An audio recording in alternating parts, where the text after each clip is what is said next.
and we have done many photo sessions together. And when I see the photos that I've taken with her, I'm like, yeah, this is what I do for a living. Like, this is really what I've grown into. And we're back with Chicago native self-taught portrait photographer, Mercedes Zapata.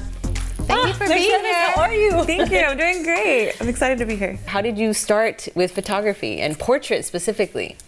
Chicago's like a really hardworking community, and my family is really big, and they're full of very hardworking people, but they all are very creative as well. So everyone in my family does a different kind of art. So they'll cook, or they'll be gardening, or carving wood, or painting, and I'm very thankful to be the youngest in my generation, so I kind of got to learn all of it from all of them. And multiple people in my family love photography, so they taught me from a really young age how to take a picture, what to look for in a picture. So that just became a part of my life. It's more than a hobby. It was just like something like I always did. I was always in charge of. And I pursued other things for school. I was thinking maybe public relations or marketing or design, but I always wanted to be an artist, and photography just led the way for me. So I was able to really pursue that. Yeah, it's that Latina in us. We always think we gotta go the safe route. Yeah, my family wasn't that excited about it. They're on board now. Yeah, that's good. It takes some time. You being a self-taught photographer, what is like your favorite memory of, yes, I photographed this? Do you have one like comes to mind? Yeah, so I'm really fortunate to be from Chicago, and there's such a beautiful poetry and music scene there. And one of my friends, her name is Jamila Woods. She is a poet and also an amazing singer. And I met her randomly in a neighborhood called Pilsen one day and asked to take her photograph, and it began. From there, I started photographing her music videos, and we have done many photo sessions together. And when I see the photos that I've taken with her, I'm like, yeah, this is what I do for a living. Like, this is really what I've grown into, and I'm really proud of that. And I think it shows like where I started and where I'm going to when I photograph her. And it's beautiful as a photographer because you have the eye to see something that a lot of people don't see, sometimes even in themselves.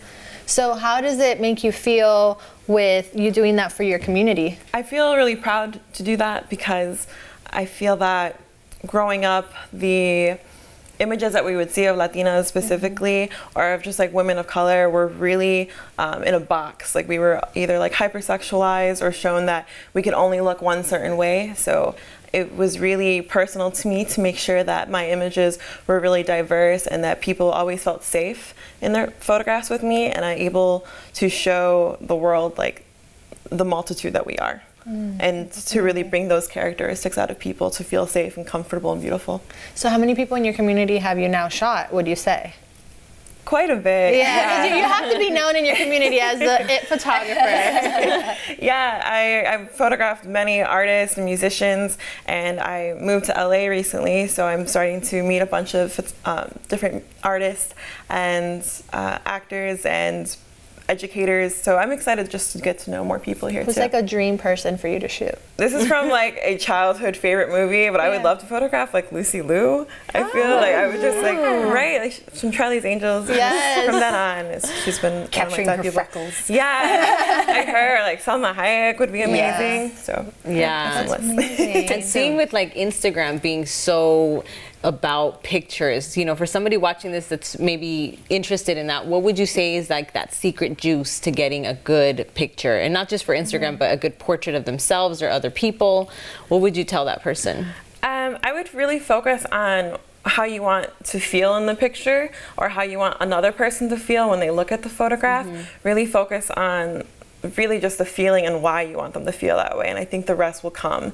So like, if you really want someone to feel confident and beautiful, like making sure that the light is nice and warm on them, bringing them to the light, making sure that the way that you speak to them is really respectful and uplifts them, and I think that's where the photography starts to sharpen. With like music, even like certain music background, do you recommend music even to bring out that? Because it's like, feel happy, feel confident. It's like, what does that look like? How could you help somebody portray that in a picture? I think it depends, because some people really want to be soft in their photographs, or sometimes they're just not able to be super confident. Like, I photograph people like after an unexpected loss in their family or like a breakup, and I have to understand that, like, I'm not gonna be like, you're gonna be really peppy right now. Like, I'm gonna meet you there. So music is really important. I think that it's fun to learn what the other person wants to listen to, and if they don't know, I kind of just start from a middle ground and like work my way there. But it's really important to be attentive to like what the person I'm photographing is feeling. Yeah, and I love that you said your focus is to basically make them feel comfortable, because I feel that that is key with us in general as people being photographed, because we're not photographers, because that's how we get to feel more comfortable and give you that raw feel, whatever, like how you were saying, because in the end you're the director. You're not just a photographer, you're a director. And I feel that that's something that's so important for any photographer out there is make your people feel comfortable, because that's really important, especially as women. Especially as women. No, it makes a difference. I've worked with different photographers, and the ones that can make me feel most comfortable, the best pictures come out of me. I'm like, how did you do that? Well, Mercedes, thank you so much for joining us. It's been a true honor. And we made it to the end of our show. Mercedes, thank you for joining us. Where can people find you to book a session with you? So you can either go to my website, it's mercedeszapata.com, or if you go on Instagram, it's at Mercedes_Zapata. All right. So we'll see you guys next time.